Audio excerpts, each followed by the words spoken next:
It's time we give back. Sow a seed and show someone where love's at. Even if you don't give a dime, give your heart and share your time. Help somebody else in life. Give back. Let's give back. Don't forget the children. Hi, I'm your host, John Jenkins, and welcome to another episode of Ignite, Empower, and Transform. We're here with one of our special guests, Mr. Earl Gray. How you doing, sir? Thanks for being with us. Assalamu alaikum. I'm honored to be here. It's a great blessing for me, and I'm happy to participate in this. Yes, sir. We're thankful for having you.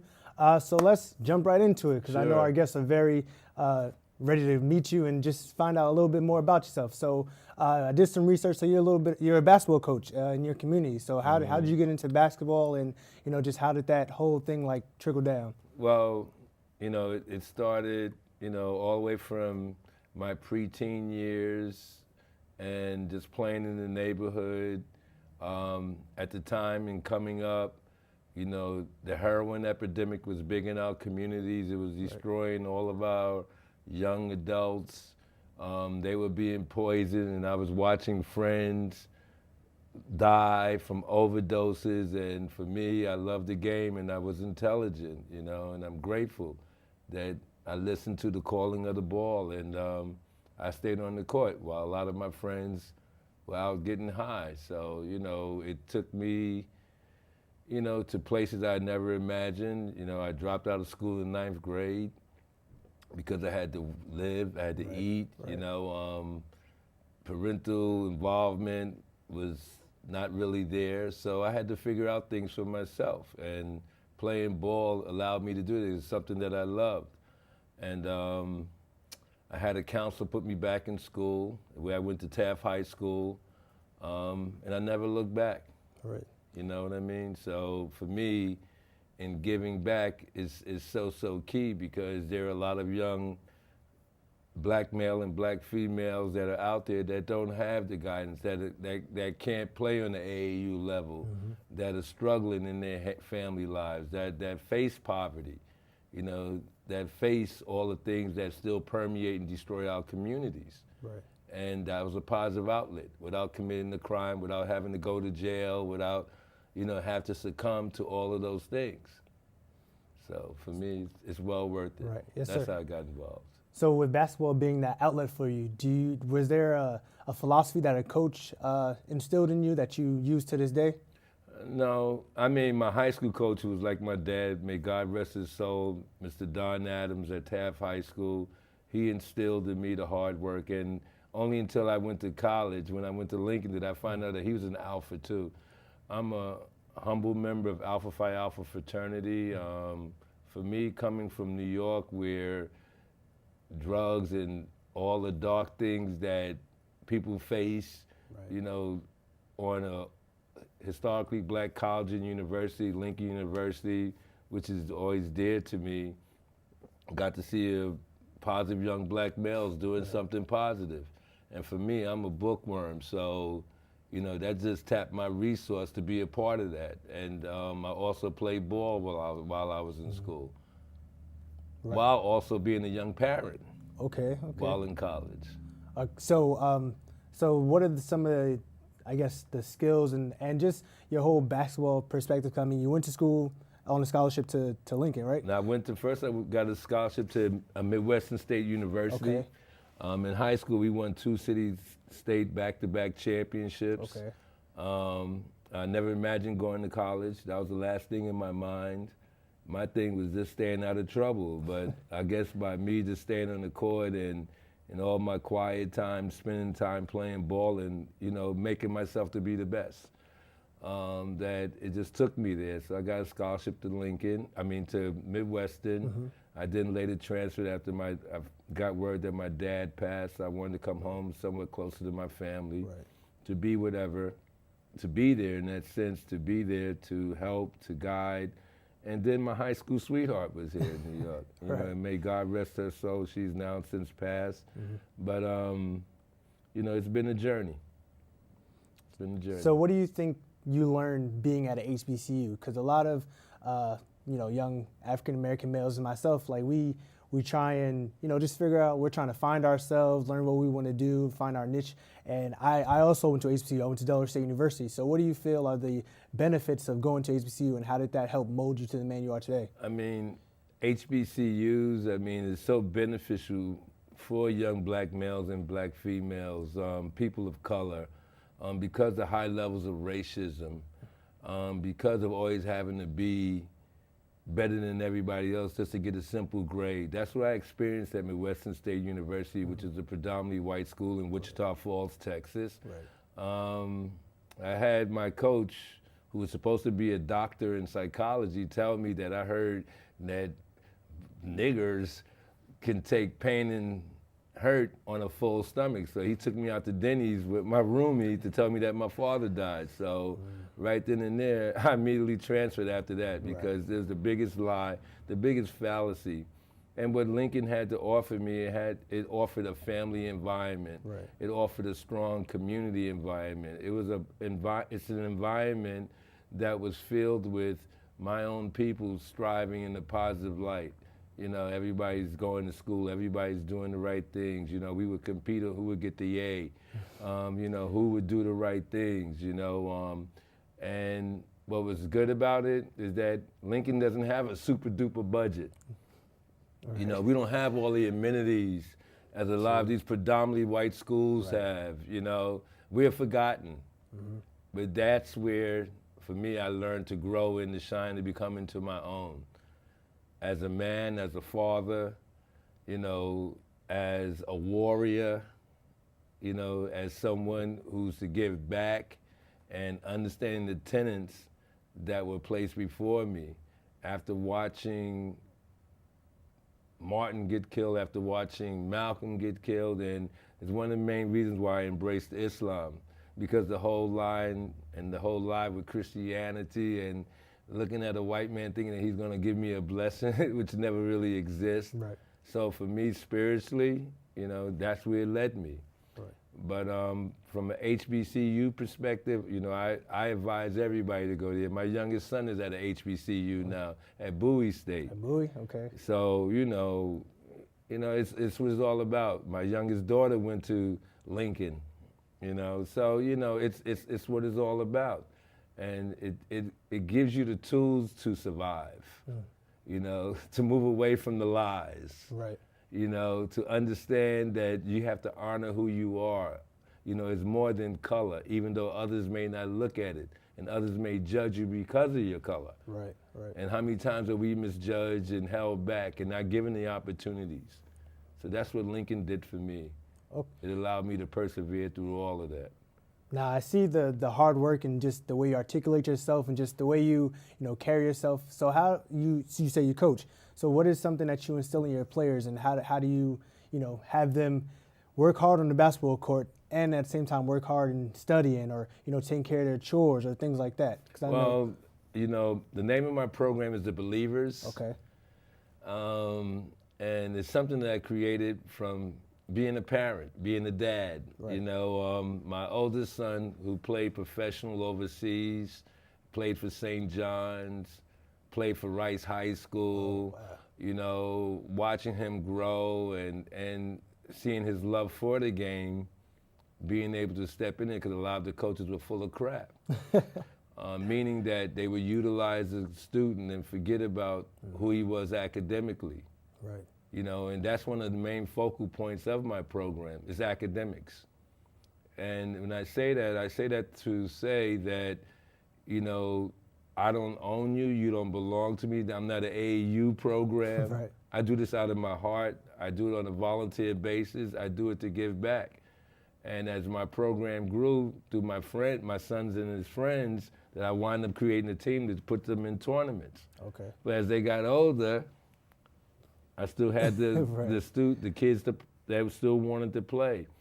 And so I operated out of a park, on the weekends. I kept everything on the weekends because I had my basic 9 to 5. Right. And, and just giving back and teaching them about academics. And, my philosophy is that you don't belong to me.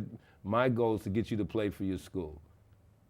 It's all about you getting good enough, working on your skill set, so that you can do something for yourself and not get in trouble, not running to getting high, not doing stick-ups.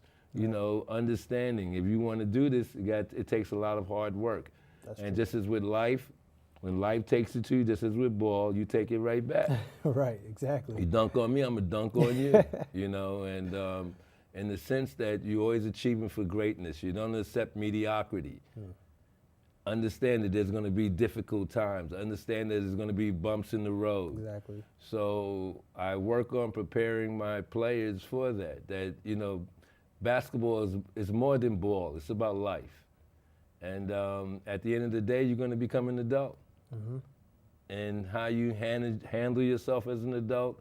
And guess what? You're going to be blessed with a family, too. True, true. And you got to have the wherewithal to be able to ride the storms. But also, more importantly, is learning how to take care of your body.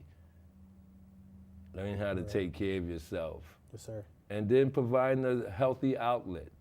Because for a lot of our young adults, they have so many different stresses going on in today's society, and the quiet levels of racism, being held back, saying that you can't achieve, you know, just having the will to believe. And that's why we're called the believers.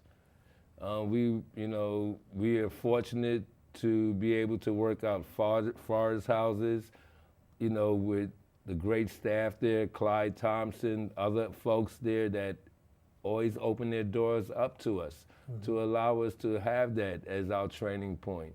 And this is where we go with it. You know, it's all about being free. We don't charge anything. All we do is say, put your time in. Wow. Make good effort with this.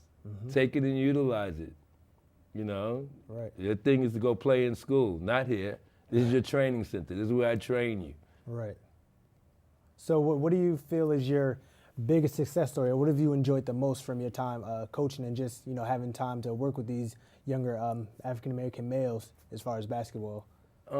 My success is their success. When I see that they're graduating, they're not in trouble, they're not burnt out, they're not drugged out, they step into life, into their timelines in a proper fashion, you know. They're doing good things for themselves, you know, that they're able to live, they're independent.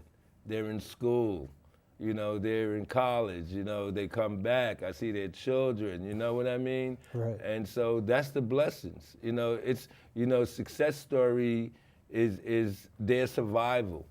Because at the end of the day, that's what it comes out to be, about survival, you know, and respecting yourself, respecting your wife, respecting your girlfriend, respecting your parents, doing what's right, the simple things.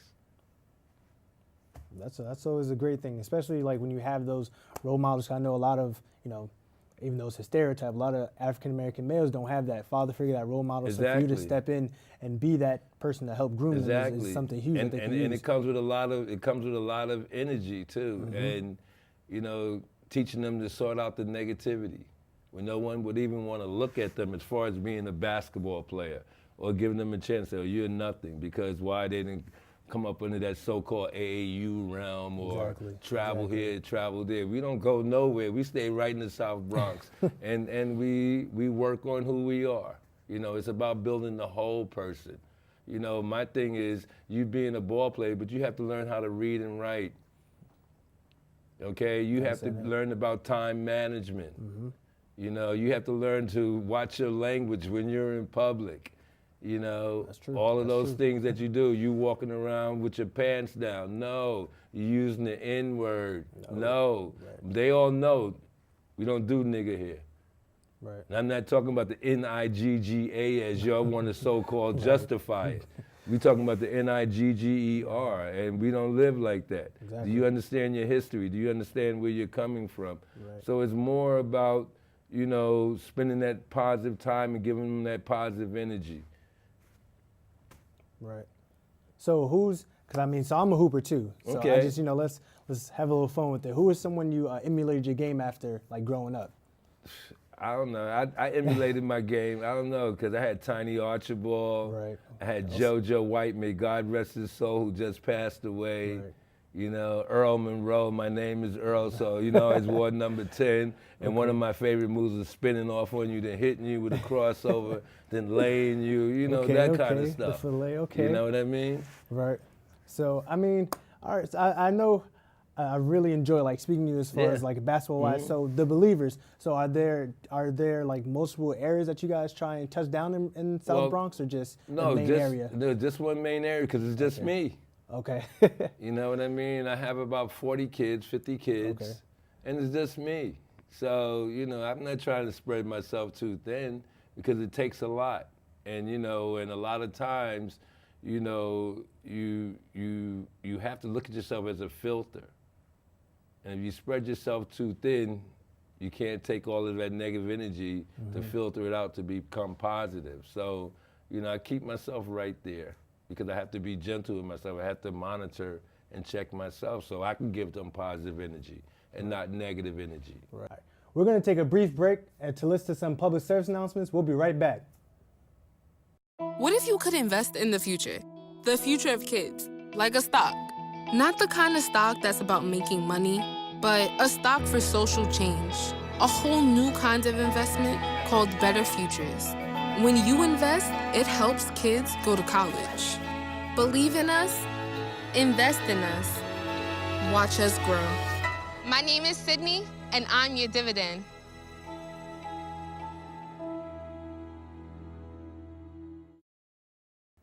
Hi, welcome back. I'm John Jenkins, and this is my guest, Mr. Earl Gray.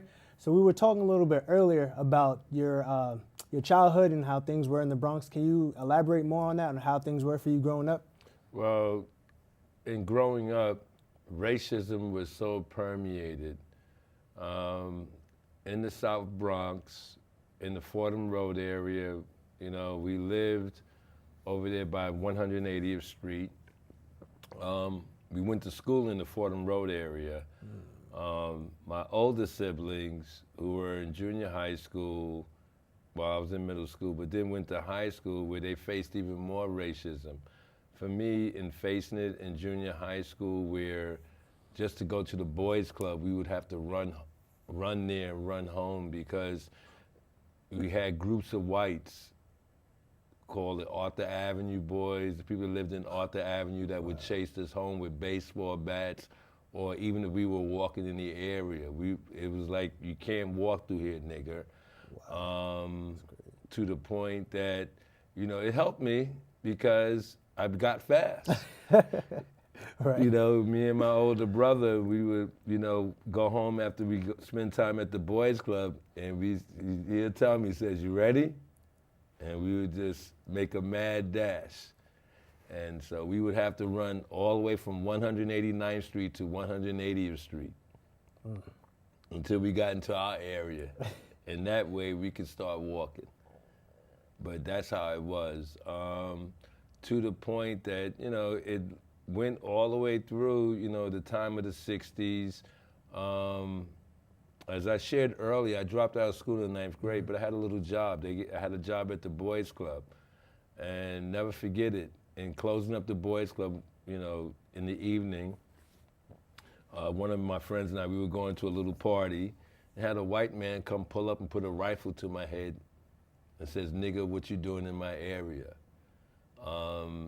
That was an experience for me, because here somebody wanted to take my life because of the color of my skin.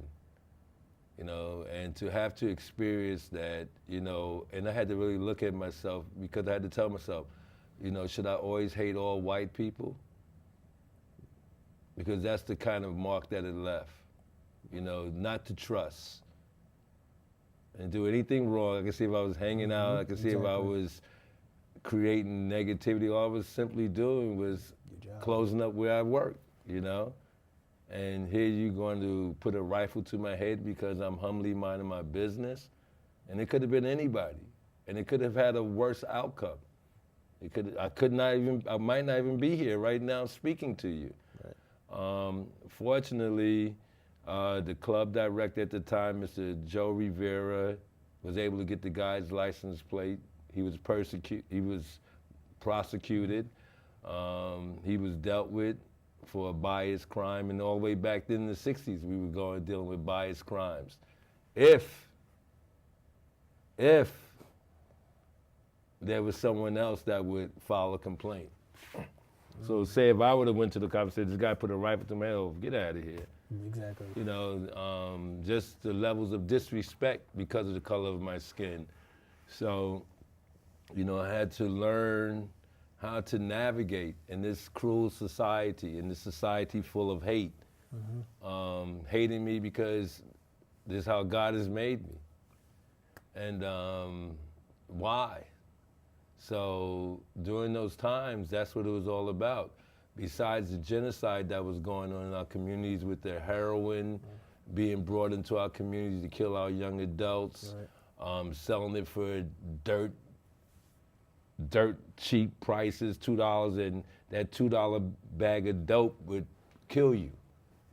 You know what I mean? Whereas today, in this time, that $2 bag at that time would probably be worth $200 with the high quality that it was. Right. So, you know, racism during that time was really, really serious. And with the genocidal effects of white America to destroy us, that's what it was about. Then it evolved into cocaine and crack. Right. And by the time I graduated from high school, Taft High School, crack had permeated my whole community. Right. And so this is how it was. So who was someone in your community who was active and just trying to be that, you know, I guess liaison to kind of put young men on the right track? Because I'm sure it was really, you know, I mean, it was the Boys Club, you know, that was a constructive outlet. But at the time, the Black Panthers were there. Okay. And so where the Boys Club was located, the Black Panthers, they were involved with Fordham University, and they gave us a little clubhouse. It's like we were Junior Panthers. Okay. You understand what I mean? But it was a safe place for us to go. But it was all about educating us and, you know, being prepared because people were attacking us. Right. You know, just because of the color of our skin. So how was that interaction? Because I mean, I'm too young to actually know Truly have that. lived through that. But what was that interaction like being with, you know, the Black Panthers and just seeing that whole movement? Well, it was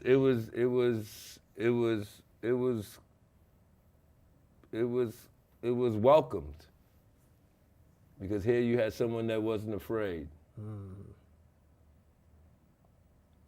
and encouraged you to go defend yourself.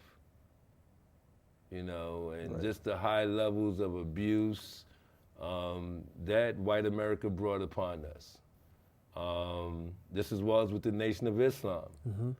Under the Honorable Elijah Muhammad, at that time, may God rest his soul, that, you know, it was all about believing in who you were and loving your blackness, you know, and loving yourself, you know, having a sense of self-esteem. You know, don't be afraid because you're black. Right. You know, because, you know, it was always a statement, always a saying that we would always say, if you black, get back. If you're white, you're right. You understand what I mean? So it carries on so many different levels. And if you dared speak out against racism, you would be ostracized and penalized, even as today. You know, and so, you know, we had to be careful. In order to make it, you had to bite your tongue. Right. And if you didn't bite your tongue, you were seen as an outcast, an angry black man. You know, and that's not the case at all. Not when you're trying to starve me and you're trying to poison me with your drugs and everything else, and you couldn't even get a job. So this is what it was like, you know, with hate.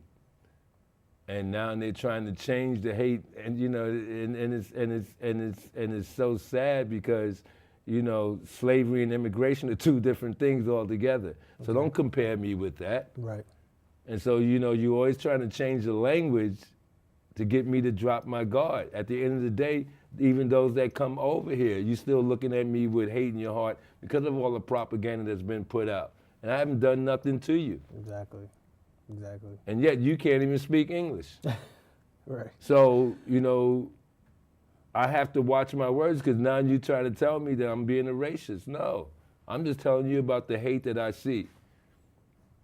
And that's what it is. And this is the ugliness that America pushes out. So, that's what it's about. And, and if we don't teach our young people to believe in themselves, when will they ever?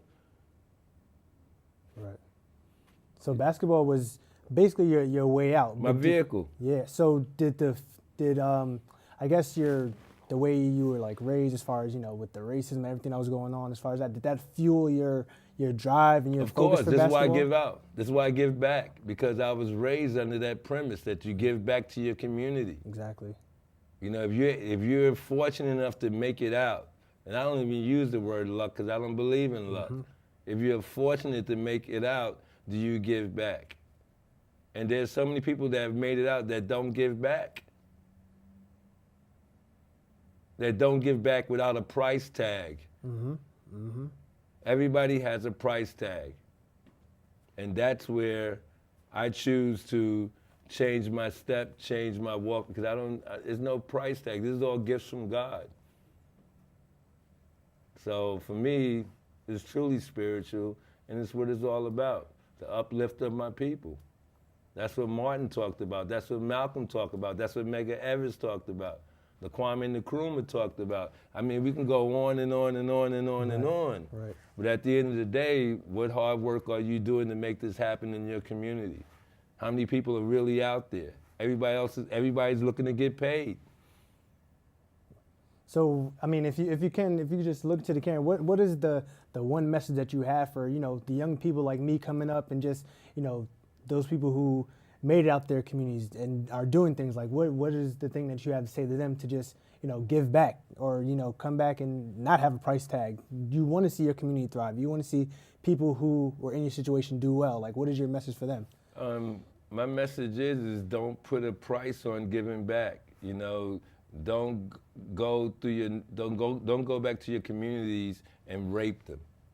And when I say rape them, meaning you putting all these price tags, you're making things that's not achievable. Spend quality time, not just make a guest appearance. Hi, Christmas time, Thanksgiving time, but any other time you don't see that person. So it's about being open and honest with self and giving back positive energy and positive time, without a price tag. Right. Well, I've definitely enjoyed this conversation right now, learned a lot. I hope you viewers out there have learned a lot as well. We thank you, Mr. Gray, for blessing us with your conversation. And we hope you enjoyed another episode of Ignite, Empower, and Transform. We hope to see you next time.